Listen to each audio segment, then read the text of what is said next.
Now, 61 years ago, the National Health Service was born. It was, of course, after the end of World War II, when there was a severe shortage of labour. So the government turned to Britain's colonies overseas to find and train nursing staff. Well, many of the first black nurses arrived in Brighton, and their story is being told in a new exhibition opening this weekend.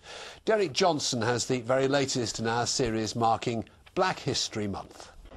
Shirley Williams and Elaine Humphreys back at Brighton General Hospital, where they were among the first nurses recruited from what were then the British colonies. Shirley was 18 when she arrived in 1961 from British Guiana. Elaine came here 4 years earlier from Jamaica, aged 19. I wasn't allowed to go out with boys. I wasn't allowed to go dancing. I wasn't allowed to do anything. So I wanted to go somewhere where I could live a bit. My father was a pharmacist back home, so there was lots of medical influences. And I think deep down, it was my dad that did the persuasion for a member of the family to either do medicine or nursing. They started up the National Health Service, but they didn't have enough nurses or manpower actually to man it, so they looked towards the Caribbean and they recruited nurses. Hundreds came over then? At one time in the Times it was said that there was a shortage of 50,000 nurses in the UK.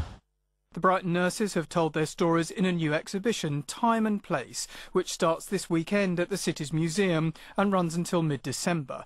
Many remember that original culture shock.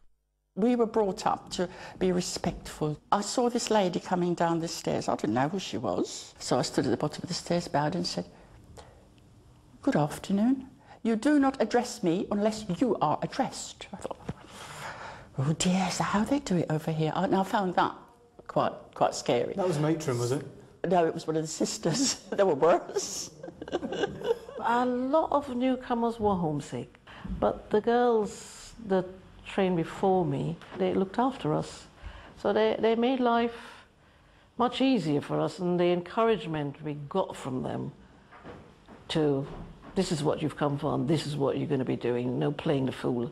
Obviously with nursing they needed special skills, and they needed girls who had at least 3 or 4 O levels, which they all did when they came over. So they were educated girls? Oh, very, very educated. And they were all young ladies. They were all 18, 19, 20, and some of them is the first time they've left home when they came here. Hundreds of the nurses who trained here stayed and settled. Though they were welcomed warmly by their colleagues, they did at first have to cope with racism, name-calling on the streets, prejudice.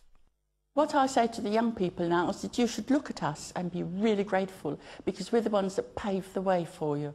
We're the ones that stood it. We're the ones that fought. My children don't have any problems. You know, if they had problems when they were at school, I'd know how to deal with it. I'd know how to tell them to cope with it. And they coped with it. They don't have a problem now.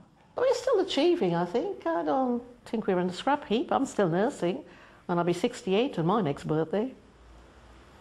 This exhibition isn't really about nurses, the NHS or health. It's about a time of great change, when this country moved towards being multicultural for the first time. And it's about the people who were there at the beginning. Derek Johnson in Brighton for Meridian Tonight. Gosh, they were such remarkable ladies, weren't they? And stunning. When you look at those black and white pictures, they're really, really beautiful. How difficult life must have been.